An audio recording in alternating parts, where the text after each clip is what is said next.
Lo pernah mikir nggak sih? Ada orang yang di dalam hatinya, di jiwanya, ngerasa lebih cocok jadi serigala liar yang ngejar mangsa di hutan, atau seekor kucing yang suka rebahan santai, ketimbang jadi manusia? Gue tahu kedengarannya aneh banget, kayak cerita fiksi atau dongeng sebelum tidur. Tapi, di era digital yang serba terbuka ini, kita sering banget nemuin hal-hal yang dulu kita kira cuma ada di film. Ternyata beneran ada di dunia nyata. Salah satunya fenomena yang lagi viral ini, Terian. Ini bukan soal orang yang suka dandan kayak hewan atau hobi banget pelihara binatang, bukan. Ini jauh lebih dalam dari itu. Ini tentang identitas. Ya, lo nggak salah dengar, identitas. Mereka, para Terian ini, ngerasa kalau di dalam diri mereka itu ada bagian dari hewan non-manusia. Bukan secara fisik ya, tapi secara psikologis, spiritual, atau bahkan neurologis. Coba lo bayangin, bangun tidur setiap hari, lihat ke cermin, yang lo lihat manusia. Tapi di balik semua itu ada perasaan yang kuat banget. Mungkin kayak jiwa serigala, kucing, burung hantu, atau bahkan naga yang bersemayam di dalam diri lo. Rasanya kayak lahir di badan yang salah. Kedengarannya gila. Mungkin buat sebagian besar dari kita iya. Tapi fenomena ini sudah ada dari dulu, meskipun namanya mungkin beda-beda. Dari mitologi kuno yang penuh manusia setengah hewan, cerita rakyat tentang shapeshifter, sampai sekarang, di mana internet jadi wadah buat orang-orang dengan pengalaman serupa buat saling nemuin dan ngertiin satu sama lain. Jadi ini bukan tiba-tiba muncul kemarin sore karena TikTok ya. Akar-akarnya itu jauh lebih tua dari yang kita kira. Mungkin dulu orang-orang kayak gini dianggap kesurupan, punya kekuatan mistis atau bahkan sakit jiwa. Sekarang, dengan makin majunya pemahaman kita tentang psikologi dan identitas manusia yang spektrumnya ternyata luas banget, kita mulai bisa ngelihat fenomena Terian ini dari kacamata yang lebih ilmiah dan manusiawi. Ini bukan penyakit, bukan pilihan gaya hidup sesaat, dan jelas bukan cuma buat nyari sensasi. Ini adalah bagian dari diri mereka yang begitu fundamental, sampai-sampai bisa membentuk cara mereka memandang dunia, cara mereka berinteraksi, bahkan cara mereka merasakan emosi. Dan yang paling penting, mereka nggak sendiri. Ada komunitas global yang isinya ribuan, bahkan mungkin puluhan ribu orang yang juga ngerasain hal serupa. Mereka saling berbagi pengalaman, saling mendukung, dan mencoba buat dimengerti di tengah masyarakat yang seringkali masih bingung, takut, atau bahkan menolak keberadaan mereka. Lewat video ini, kita bakal bongkar tuntas apa itu Terian sebenarnya, kenapa mereka bisa ngerasa kayak gitu, apa bedanya sama orang yang cuma suka cosplay hewan atau fairy, dan gimana mereka menjalani hidup di tengah masyarakat yang belum sepenuhnya ngerti. Siap-siap buat ngelihat dunia dari perspektif yang sama sekali baru. Karena faktanya, dunia ini lebih aneh dan lebih kompleks dari yang kita kira. Ini fakta, dan kita bongkar faktanya. Apa itu teriantropi sebenarnya? Bukan sekedar suka hewan atau mau jadi hewan. Jadi, kalau kita ngomongin Terian, ini bukan sekedar lu suka banget sama anjing sampai koleksi semua pernak-pernik anjing. Atau lu ngefans sama harimau sampai baju lu semua motif macan. Itu beda jauh guys. Ibaratnya gini, kalau lu suka mobil sport, lu mungkin bakal beli poster mobil sport, main game balap, atau bahkan ngejar beli mobil sport beneran kalau punya duit. Tapi itu kan lu suka mobil sport, bukan lu ngerasa diri lu adalah mobil sport. Nah, Terian itu ada di level identitas yang jauh lebih dalam daripada sekedar suka atau ngefans. Mereka nggak mau jadi hewan, tapi mereka merasa atau mengidentifikasi diri sebagai hewan non-manusia di tingkat batiniah yang fundamental. Ini adalah sebuah identitas, bukan pilihan, bukan hobi, dan bukan juga kepercayaan. Fenomena ini secara umum disebut teriantropi. Coba lo bayangin, dari kecil ada perasaan aneh yang terus membayangi. Kayak ada sesuatu di dalam diri lo yang nggak sinkron sama badan manusia lo. Lo mungkin ngerasa punya naluri yang beda, reaksi yang beda, atau cara pandang yang beda sama kebanyakan orang. Misalnya, lo bisa ngerasa dorongan kuat buat lari di alam bebas, atau ngerasa insting berburu yang tiba-tiba muncul waktu lo lihat sesuatu bergerak. Ini bukan hal yang disengaja atau dibikin-bikin. Justru, bagi banyak Terian, perasaan ini bisa jadi membingungkan, bahkan menakutkan. Apalagi kalau mereka belum tahu apa itu teriantropi, dan gak ada orang lain di sekitar mereka yang ngalamin hal serupa. Mereka mungkin mengira mereka aneh, gila, atau ada yang salah sama diri mereka. Aku ingat pertama kali aku menyadari ada sesuatu yang berbeda. Cerita Maya, seorang Terian yang mengidentifikasi diri sebagai serigala abu-abu. Waktu kecil, aku sering banget lari-lari di hutan dekat rumah. Rasanya kayak ada dorongan kuat buat menjelajahi, buat mencium bau tanah, dan kadang-kadang aku kayak bisa merasakan embusan angin di telingaku seolah aku punya telinga serigala yang lebih peka. Itu bukan imajinasi anak-anak, itu perasaan yang sangat nyata, ada di dalam diriku. Ini adalah contoh konkret gimana identitas Therian ini termanifestasi.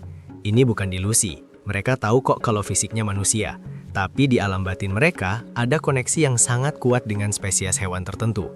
Spesies hewan ini, yang mereka identifikasi sebagai jiwa atau inner animal mereka, disebut juga sebagai stereotype.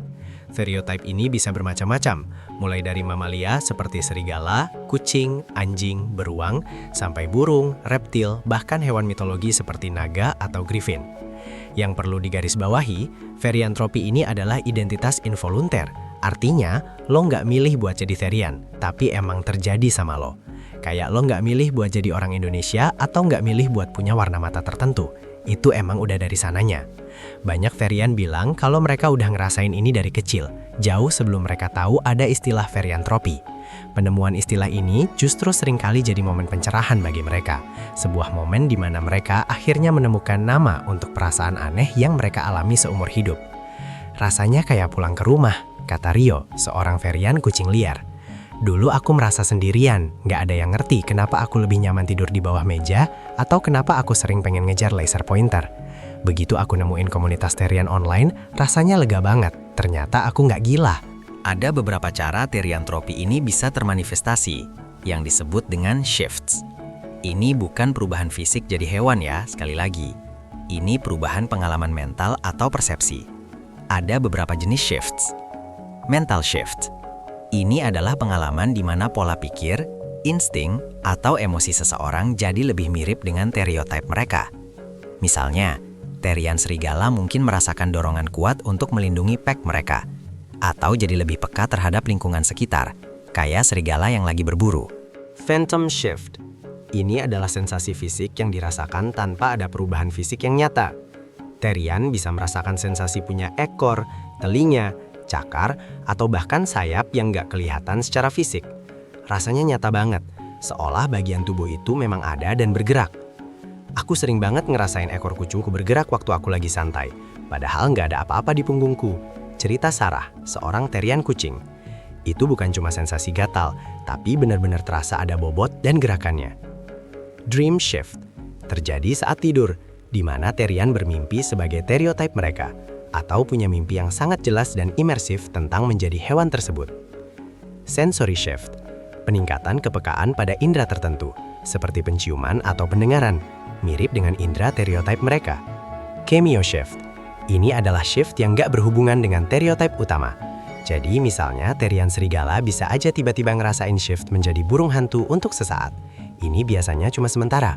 Jadi intinya, theriantropi itu bukan cuma soal suka hewan atau mau jadi hewan. Ini adalah identitas yang tertanam dalam, yang bisa memengaruhi cara seseorang berpikir, merasa, dan memandang dunia.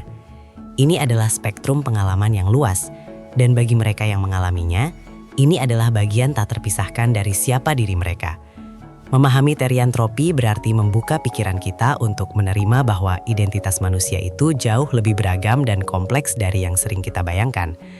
Ini adalah tentang menghormati pengalaman batin orang lain, bahkan jika kita sendiri nggak bisa merasakannya atau sulit buat memahaminya. Karena di balik semua itu, mereka tetap manusia, dengan pengalaman hidup yang unik dan valid. Kenapa bisa terjadi? Menguak asal-usul dan teori di balik identitas Therian. Nah, ini nih pertanyaan yang paling sering muncul di benak kita semua. Kenapa sih ada orang yang bisa ngerasa kayak gini? Kenapa mereka bisa mengidentifikasi diri sebagai hewan non-manusia? Apakah ini penyakit mental? Apakah ini cuma imajinasi? Atau ada penjelasan lain yang lebih dalam? Jawabannya nggak sesederhana itu guys. Dan sampai sekarang, komunitas ilmiah sendiri masih belum punya jawaban definitif yang tunggal. Tapi ada beberapa teori dan perspektif yang bisa kita bedah bareng-barang. Yang jelas, satu hal yang perlu kita garis bawahi dari awal.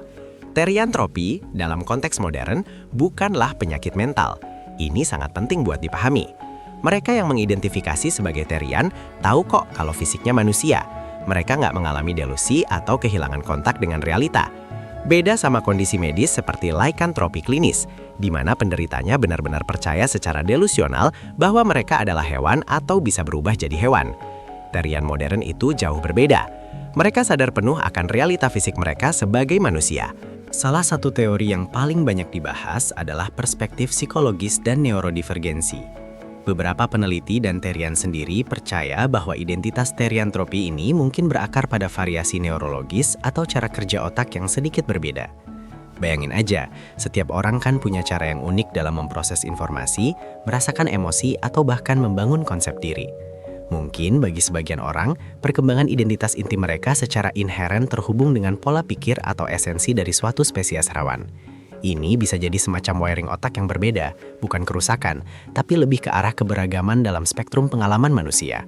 Misalnya, ada yang berpendapat kalau mereka punya empati yang sangat tinggi terhadap hewan, sampai-sampai koneksi itu berkembang menjadi bagian dari identitas inti mereka. Atau bisa jadi ada pengalaman masa kecil yang sangat intens dengan alam atau hewan tertentu, yang kemudian membentuk cetak biru identitas mereka. Tapi ini masih spekulasi dan butuh penelitian lebih lanjut. Teori lain yang sering dianut oleh Terian itu sendiri adalah perspektif spiritual atau animisme. Banyak Terian yang merasa bahwa identitas hewan mereka adalah bagian dari jiwa atau semangat mereka. Mereka percaya bahwa mereka memiliki jiwa hewan yang terperangkap dalam tubuh manusia atau bahwa mereka adalah reinkarnasi dari hewan tertentu. Ini adalah pengalaman yang sangat personal dan spiritual bagi mereka. Aku percaya kalau jiwaku itu adalah bagian dari kawanan serigala, kata Kiana, seorang Terian berumur 20-an. Sejak kecil, aku selalu merasa ada panggilan dari hutan, ada koneksi yang nggak bisa dijelaskan dengan kata-kata. Rasanya kayak ada bagian dari diriku yang memang seharusnya hidup di alam bebas, berburu dan hidup dalam kawanan. Perspektif ini selaras dengan banyak tradisi spiritual kuno di seluruh dunia yang menghormati koneksi antara manusia dan alam dan percaya pada roh-roh hewan atau totem. Ini adalah cara mereka menjelaskan pengalaman batin mereka yang dalam dan seringkali mistis. Kemudian ada juga faktor sosiologis dan peran internet. Meskipun teriantropi itu adalah identitas internal dan involunter, peran internet dalam membantu orang-orang menemukan dan memahami identitas mereka itu sangat besar. Bayangin aja, dulu kalau lo ngerasa beda dan gak ada yang ngalamin hal serupa di sekitar lo mungkin bakal ngerasa sendirian dan bahkan gila. Tapi sekarang, dengan adanya forum online, grup media sosial, dan video-video YouTube, orang-orang dengan pengalaman teriantropi bisa saling terhubung. Mereka bisa berbagi cerita, mencari dukungan, dan menyadari kalau mereka nggak sendirian. Internet menjadi semacam kaca pembesar yang memperlihatkan seberapa banyak orang yang sebenarnya punya pengalaman serupa, yang sebelumnya tersembunyi karena nggak ada wadah buat saling terhubung. Ini membantu proses validasi diri dan pembentukan komunitas. Sebelum aku nemuin forum Terian online, aku selalu mikir aku aneh, ujar David, Terian beruang. Aku selalu suka tidur di tempat gelap, makan banyak, dan punya dorongan kuat buat hibernasi. Teman-temanku ngira aku pemalas. Begitu aku baca cerita orang lain di internet, aku langsung ngerasa, oh ini toh yang aku rasakan. Rasanya kayak sepotong puzzle yang akhirnya ketemu. Penting juga buat membedakan teriantropi dari fenomena lain yang sering disamakan, yaitu furry fandom. Furry adalah subkultur di mana orang-orang tertarik pada karakter hewan antropomorfik. Mereka mungkin membuat fursona, memakai kostum fursuit, atau berkreasi seni tentang karakter hewan. Ini adalah hobi, minat, atau fandom. Mereka tahu kalau mereka manusia dan gak mengidentifikasi diri sebagai hewan. Sementara Terian, meskipun beberapa di antaranya juga ada yang tertarik dengan furry fandom, identitas hewan mereka itu jauh lebih dalam dan internal. Ini bukan soal kostum atau karakter, tapi soal siapa diri mereka di tingkat esensi. Aku bukan furry yang main-main pakai kostum, tegas Luna, Terian rubah. Aku menghargai komunitas furry, tapi bagiku, identitasku sebagai rubah itu lebih dari sekedar hobi.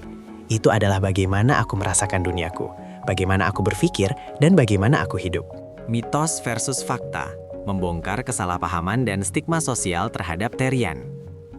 Ketika sesuatu yang baru dan aneh muncul ke permukaan, apalagi yang berhubungan dengan identitas, reaksi pertama dari masyarakat umum seringkali adalah kebingungan, ketakutan, dan kemudian muncullah berbagai mitos dan kesalahpahaman. Fenomena Terian ini nggak luput dari hal itu. Banyak banget miskonsepsi yang beredar, yang pada akhirnya memicu stigma dan diskriminasi. Padahal kalau kita mau sedikit meluangkan waktu buat belajar, faktanya jauh berbeda dan lebih kompleks. Mitos paling gede dan paling merugikan adalah anggapan kalau Terian itu cuma orang gila, atau mereka punya gangguan jiwa. Ini adalah klaim yang seringkali dilontarkan tanpa dasar, cuma karena teriantropi terdengar nggak biasa. Faktanya, seperti yang sudah kita bahas di bab sebelumnya, teriantropi bukanlah kondisi yang didiagnosis sebagai penyakit mental oleh manual diagnostik standar seperti DSM-5. Seorang terian yang sehat secara mental tahu betul bahwa mereka adalah manusia secara fisik. Mereka nggak punya delusi atau halusinasi yang membuat mereka percaya kalau mereka benar-benar hewan. Mereka hidup normal, bekerja, sekolah, bayar pajak, sama kayak kita semua. Perasaan identifikasi dengan hewan itu ada di level internal, di alam batin, bukan di alam fisik yang delusional. Penting banget buat membedakan teriantropi dari kondisi yang disebut clinical lycanthropy. Lycanthropy klinis adalah kelainan mental yang sangat langka di mana seseorang secara delusional percaya bahwa mereka bisa berubah menjadi hewan atau mereka adalah hewan. Mereka mungkin bertingkah laku seperti hewan secara ekstrim, bahkan bisa berbahaya bagi diri sendiri atau orang lain karena kehilangan kontak dengan realita. Terian modern nggak seperti itu. Mereka tahu bedanya fantasi dan realita. Mereka mungkin melakukan quading atau howling sebagai bentuk ekspresi diri. Tapi itu adalah pilihan sadar dan mereka tahu kalau itu adalah aktivitas manusia yang menirukan hewan, bukan perubahan fisik yang sesungguhnya. Mitos kedua yang sering banget kita dengar adalah mereka cuma nyari perhatian atau ini cuma fase anak muda yang mau beda. Ini juga salah besar. Bagi banyak terian, identitas ini sudah mereka rasakan sejak kecil dan bukan sesuatu yang bisa dihilangkan atau diganti begitu saja. Ini bukan hobi yang bisa mereka tinggalkan kalau bosan. Coba bayangin, kalau ada orang yang rasa dirinya gay atau transgender, kita nggak akan bilang mereka cuma nyari perhatian atau itu cuma fase kan? Kita akan menghormati identitas mereka sebagai sesuatu yang melekat. Sama halnya dengan teriantropi. Ini adalah bagian fundamental dari diri mereka. Malah, seringkali butuh keberanian luar biasa bagi mereka untuk terbuka tentang identitas ini, mengingat stigma yang harus mereka hadapi. Mereka nggak cari perhatian, mereka cuma ingin diterima apa adanya. Mitos ketiga, mereka itu bahaya dan primitif. Ini muncul mungkin karena ada ketakutan yang nggak rasional terhadap sesuatu yang dianggap liar atau non-manusia.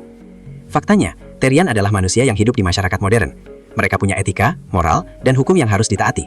Identifikasi batiniah mereka dengan hewan nggak serta-merta bikin mereka jadi agresif, primitif, atau berbahaya. Kalaupun ada terian yang punya insting berburu atau teritorial, itu adalah perasaan internal yang mereka kelola secara sadar dan bertanggung jawab, bukan untuk menyerang orang lain. Mereka jauh lebih mungkin jadi korban bullying dan diskriminasi daripada jadi pelaku kekerasan. Stigma sosial yang mereka alami itu nyata dan berat. Di sekolah, mereka bisa jadi korban ejekan dan perundungan. Di tempat kerja, mereka mungkin takut identitasnya terungkap karena khawatir dipecat atau diperlakukan berbeda. Di media sosial, mereka sering diserang dengan komentar-komentar kebencian dan penghinaan. Bayangin aja, lo harus menyembunyikan sebagian dari diri lo yang paling fundamental hanya karena takut dihakimi dan ditolak. Ini bisa sangat membebani mental dan emosional. Ada cerita seorang terian muda yang sampai harus pindah sekolah karena nggak tahan dibully teman-temannya yang mengolok-olok dia anjing atau kucing. Atau terian dewasa yang harus sangat hati-hati memilih siapa yang bisa dia ajak bicara tentang identitasnya, bahkan dengan keluarga terdekat sekalipun.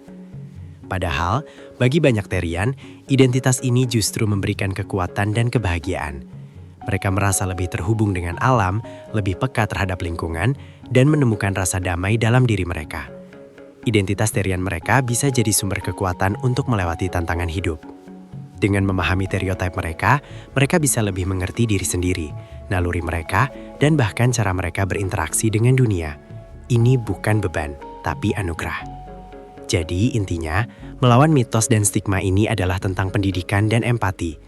Ini tentang membuka pikiran kita bahwa dunia ini penuh dengan keberagaman, dan identitas manusia itu nggak bisa dibatasi sama definisi-definisi sempit yang kita punya. Terian itu nyata, pengalaman mereka valid, dan mereka berhak mendapatkan rasa hormat dan penerimaan sama seperti siapapun. Mungkin kita nggak akan pernah sepenuhnya mengerti apa yang mereka rasakan, tapi kita bisa memilih untuk menghormati dan mendukung mereka.